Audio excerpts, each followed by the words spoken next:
should find out how other people have done it. Let's not reinvent the wheel. I always say this, Charlie. Anyway, so let's have a chat. Samira's in the studio. Samira Lahadi, is that it? Yes, please. Fantastic, Samira. Samira has a condition called alopecia areata, right? This I only know about this condition because I think City TV did some story with you, a month or so ago. Yeah. Or maybe 2 months ago. 2 months ago. Yeah, and that's the first time I'd heard of it. So there are a lot of people who are as naive or ignorant Yeah. as I am, or I had been up until then. But I'm curious this is a condition that lets your hair fall out. Yes. Okay, so take me back to the very beginning, what it was like for you growing up. So alopecia areata is when your immune system sees your hair follicles as a foreign material and tries to fight it. So it's an autoimmune disease, so it's an autoimmune disease. It has the same mechanism as to lupus and then vitiligo. Right. They are all autoimmune. So my system fights my hair follicles. It started somewhere around age 2 from recent pictures my mom showed me. But initially I thought it was 6 because 6 is when I noticed this is what I was going through because I was constantly being bullied from school. But it started from age 2. I was growing the hair, then I would lose it. As at 4, when I started losing again, it didn't grow back. So my parents went back and forth trying to find solutions to it. And the thing about alopecia areata is it's not very known, even here in Ghana. So I hadn't heard anything about it. Doctors will not treat it as an autoimmune condition. They will treat it as regular hair loss. And that is the treatment I was going through. At a point, I was going through injections, like they inject medicine into your scalp. At a point, at that young age, I was going through that. At a point, I also got tired and I told my dad I won't do it again. I had gotten it was frustrating. Already, you're taking me through a whole lot to try and grow hair. And the hair is not growing and I'm still being bullied. At 6 in class 1, I had a change of school. So I started with a new group of people and it was then that I had noticed that I didn't look like every regular kid in school. I had no friends, nobody wanted to come close to me. Some parents feared whatever condition I have, I would probably share it with their kids. So generally, nobody wanted to be associated with me. And I went through that phase till I left JSS. Secondary school was my worst because at that stage, it's when bullying is like normal. We've actually normalized bullying in our secondary schools, and that is how bad it is. Students are not the only people doing it. Teachers are doing it. That is the sad part. I started school, I would wear a scarf. Immediately I get to school, I would take the scarf off, go about my daily school stuff, and then leave. Students will virtually run after you to pull the headscarf off your head. Wow. Because they want something to laugh about. So that is what they were doing.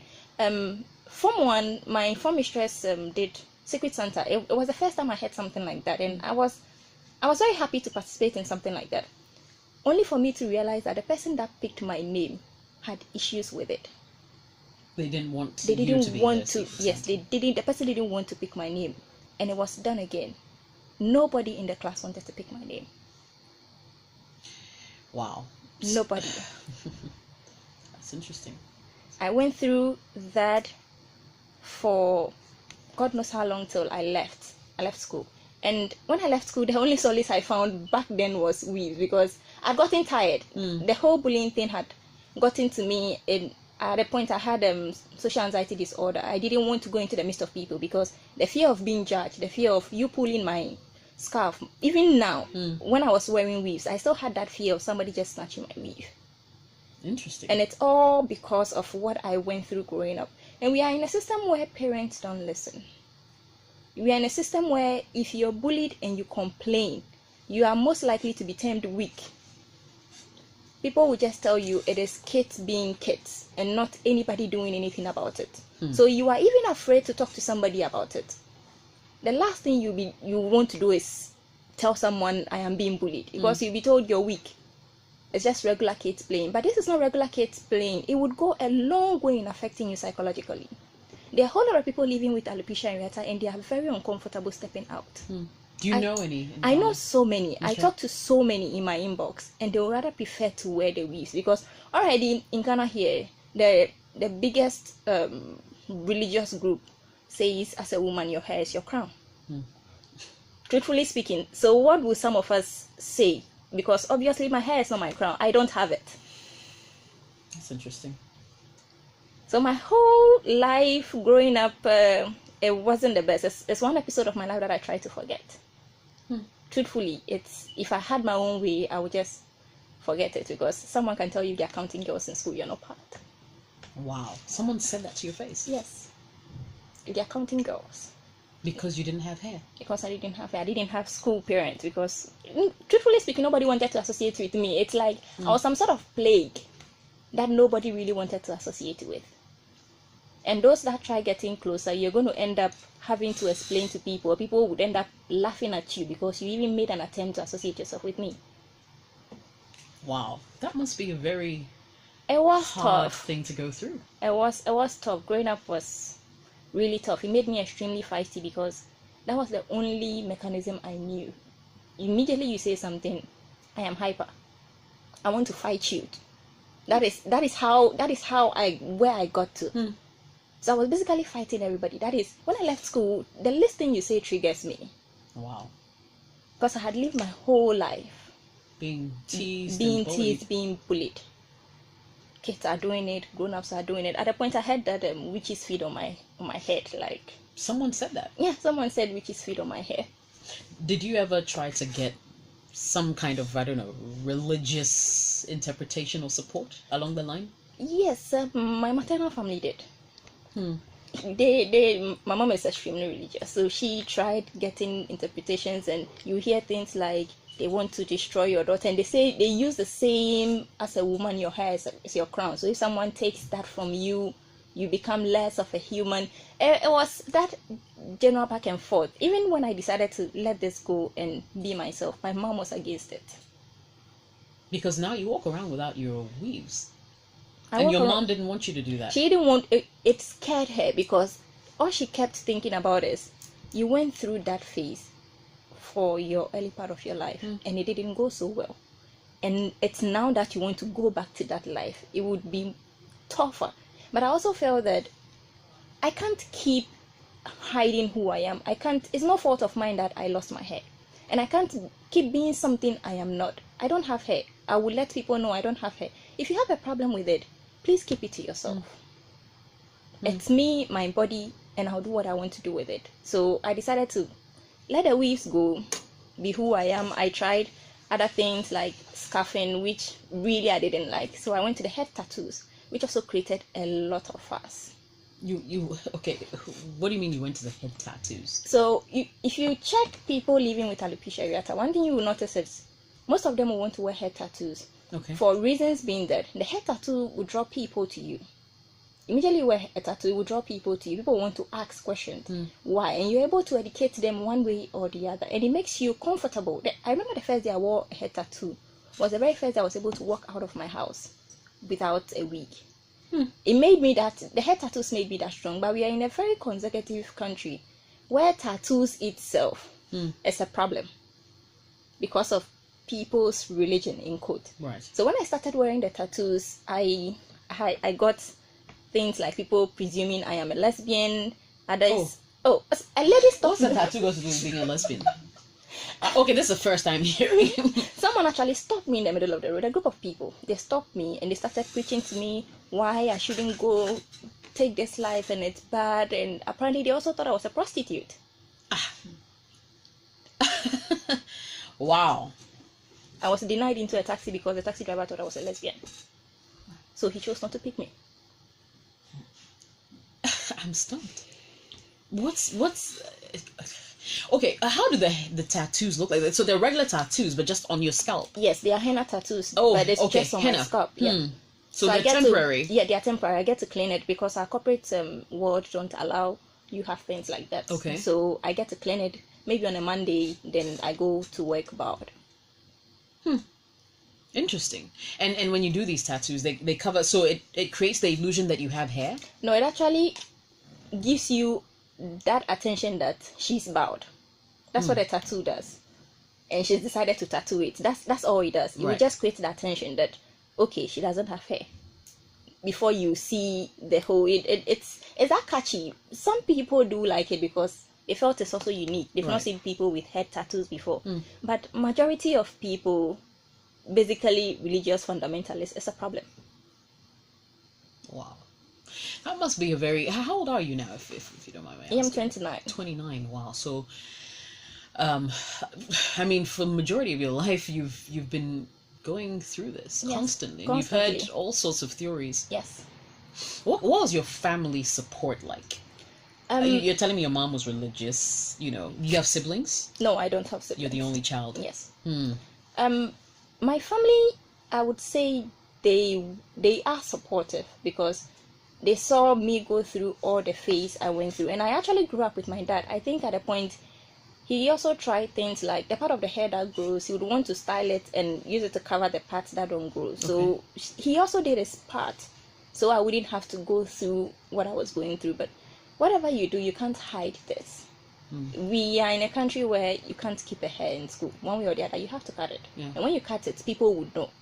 So they tried. They did their best, at least. But it really didn't solve anything.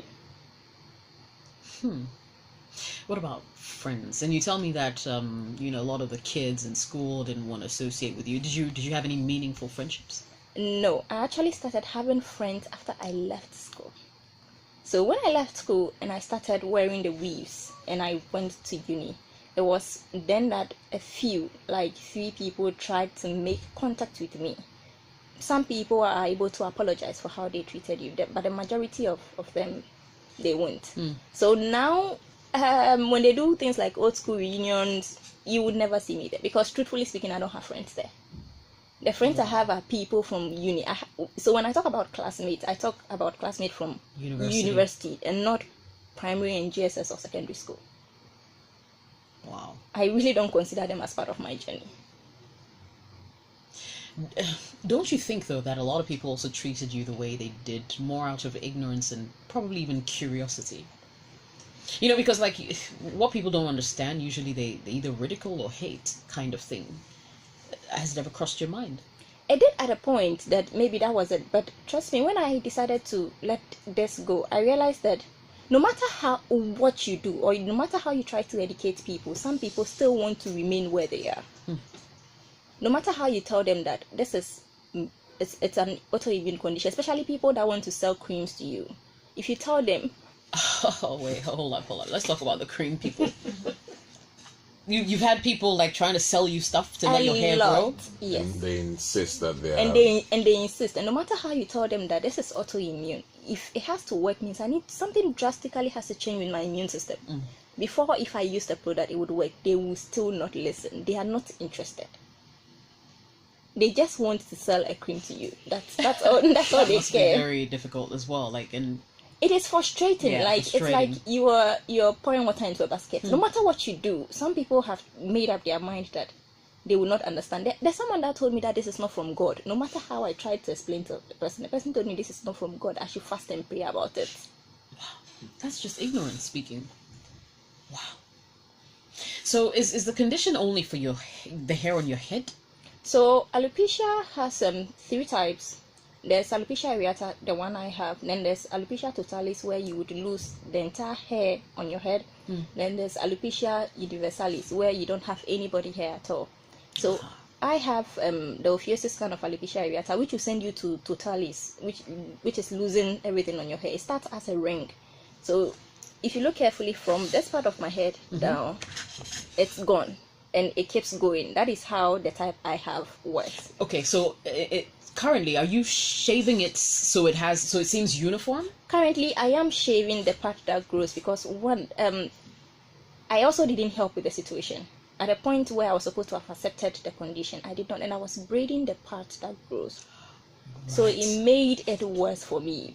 The part that grows is so thin that when you put water into it and you comb it, it would come off. Oh wow. So then braiding wasn't helping. It wasn't helping. Making it worse. It made it worse. But I wanted something to help me cover up. So I told that line.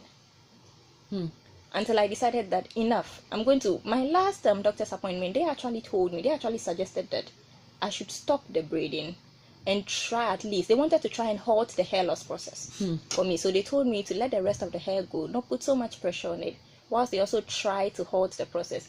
But we're also very far with medicine when it comes to treating alopecia areata. We wanted to try the PRP, but currently no hospital has the machine. In Ghana? In Ghana, no hospital has it. Wow. So maybe you'll have to travel abroad to get. You would have that to. kind I of- checked with Dubai, I checked with India, other countries that do it, and it's common. Like PRP treatment is common, but currently there's not a single facility in Ghana that is doing PRP. Interesting. For those of you who just tuned in, my guest in the studio is Samira Lahadi. Lahadi, she's a young lady who's been suffering with from an autoimmune condition called alopecia areata. Essentially, it just causes your hair to literally fall off your body, and like she just explained, depending on what type you have, it's either total hair loss all over, or in patches or rings, and then it leads to other things. If you have comments you'd like to make, or you have questions you'd like me to ask this very bold, beautiful, I must say, young lady, you can send them in via WhatsApp to 054-998-6996. 054-998-6996. So you can tweet at us with the hashtag Traffic Avenue. I'll be more than happy to ask any questions you'd like, and of course on your behalf. So I'm curious, how was the texture of your hair? Is it like our regular Bingbishi type of hair, or? No, mine was like rubber. It's very thin, like extremely thin. Does it look permed when it comes out? It looks straight. It looks perm. Looks very perm and light. Though you've not added anything to it. That is how it looks. Yeah, I only asked because I follow this guy on Instagram. I think now that you mention it, I think he has that condition because he also has mostly bald hair, and the little bit of hair that he does have is very It's thin. very It looks thin, almost yes. like baby hair. It's Yes, very, very, very thin. yes. Yeah. So now I figured it out. I only followed him out of curiosity. My close friends will tell you, like sometimes they ask me, why do you follow this guy? I'm like, no, I'm just curious. And he's a very nice, funny guy as well, Oh, wow. Okay, all right. Oh, that's good to know. Wow. So you say you work. What do you do? I'm an IT engineer. I work with a financial institution. Nice. Raking in some money? Oh well, I'm just there. It's fun. It's fun doing what I do. And- I enjoy doing what I do. Okay. And what's it like, moving out into a corporate environment? Do they treat you differently? I actually moved in wearing the weaves. Right. That is what I did. I moved in wearing the weaves. So when I decided that I had added enough of the weaves, I spoke to my boss about it. That this is what I'm going through and this is what I want to do, and they were fine with it. They were extremely. I spoke to HR. HR had no issues with it. We are guided by policies, dress code policies, where it's not supposed to create attention to yourself. But truthfully speaking, about woman is attention. Absolutely. Everyone will be curious. Everyone will be curious, but for good reasons, it was accepted. So I go to work, bowed, and nobody says anything. They are really supportive, like extremely supportive. Right. I probably wouldn't have been able to go this far if I had issues at work. Okay. I wouldn't have been able to do that. Yeah, but you're fine. I'm very fine. Well, let me ask you, how successful have you been with relationships? Not so successful, truthfully speaking, because all my relationships, I hit the condition. You can't even go out and loosen up because you're worried that your wig will fall off. Oh, Lord. You can't. All my relationships was, and immediately I find someone and I come home, my mom would ask me, does he know? That's the first question she's going to ask, because she feels that if the person knows that you don't have hair, the likelihood of the person leaving is high. So relationship wise, I have not been really successful. It's now that I have decided to be me. Maybe the person that comes would accept Appreciate me you for me. Yes. So it's a good journey. Yeah. Have you ever thought of modeling? I mean, because you have the stature of a model,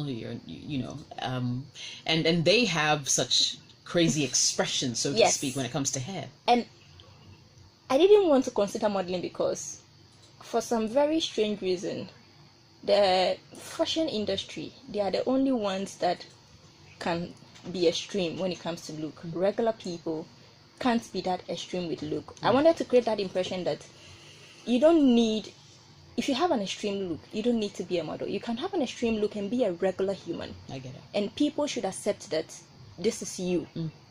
But at a point, I also did a little research in the fashion industry, and I realized that there's not been a single alopecian who has walked the runways of Ghana. Of course. I'm not surprised to hear that. There's not been, even with beauty pageants, we haven't seen one single person do that. So recently, I told myself that despite the fact that I don't want to go into modeling, I think I want to try being the first alopecian. Any runway show that they want to be a bit inclusive and want to add an alopecian to it, I want to take that offer. Right. Just for once, just to make a point that it is okay to be bowed. It is very okay to live a comfortable life being bowed. Yes, people will talk, people will judge you. Whatever you do, people would say something about it. It's quite unfortunate, but that's the world we live in. Yeah. But you need to learn to accept yourself. You need to learn to love yourself and live your life. Are you religious? I come from two religious background. My dad is Muslim, my mom is Christian. Okay. And I ended up practicing both. So at a point I decided to be an omnist, just to accept both, so I don't really have to conflict with the whole thing. So I acknowledge my Islamic part and I do acknowledge my Christian part. Okay. Has being in that particular position helped you in any way? I think Islam in at a point actually helped me covering up. Because as a Muslim woman, you need to the hijab, you need to cover. So I felt very comfortable being a Muslim because I would get to cover it up all in the pretense of being a Muslim. Right. So yes, Islam at a point, I think it helped when I was very interested in covering up. Now being a Christian is difficult because I wear head tattoos. And yes, it creates a lot of and they will judge you. So being a Christian now creates a lot of problem. But I just accept both just for the sake of peace. That's interesting. Let me read a couple of comments here. Peter from the UK says, Jess, it's only in Africa where people are judged by outward appearance.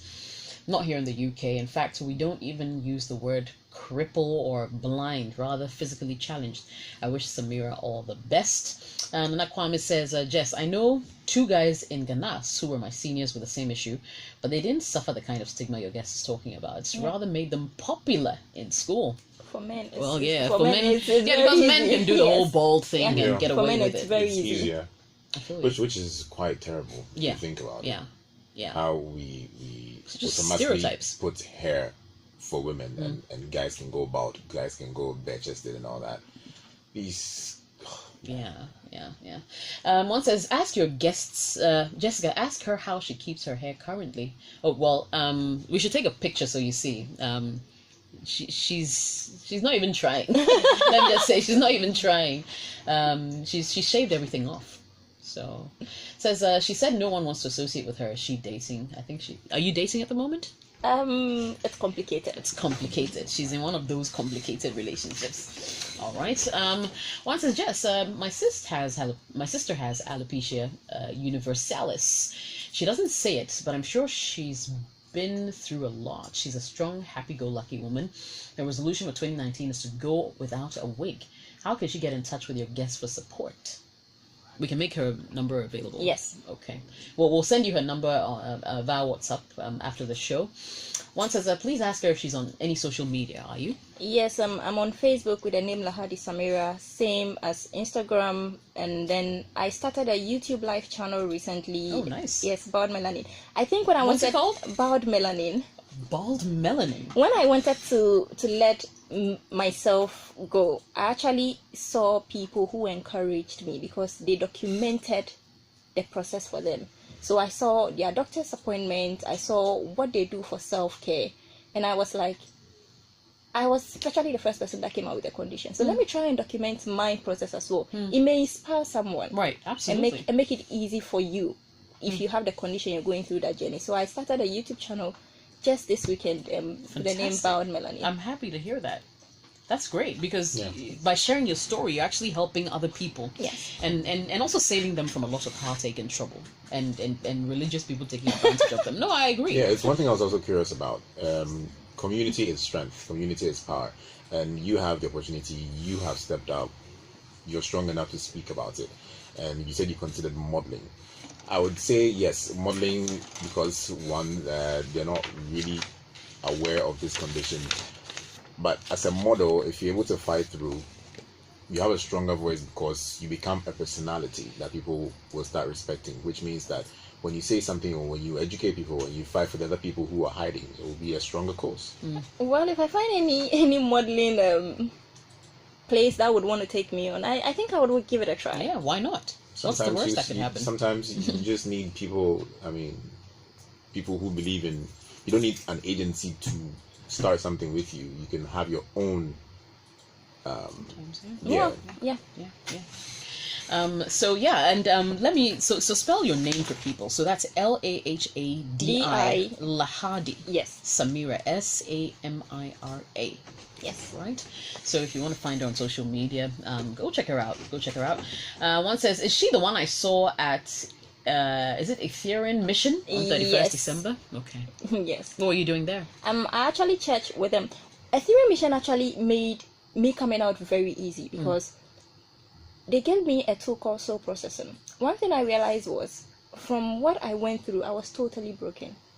And if you're broken and you're trying to step out with something like that, you'll be more broken because people are going to still talk. It's not something that you're going to leave without. Right. So I was given a counseling session called soul processing, and after my first session, I was able to step out of my house without a wig.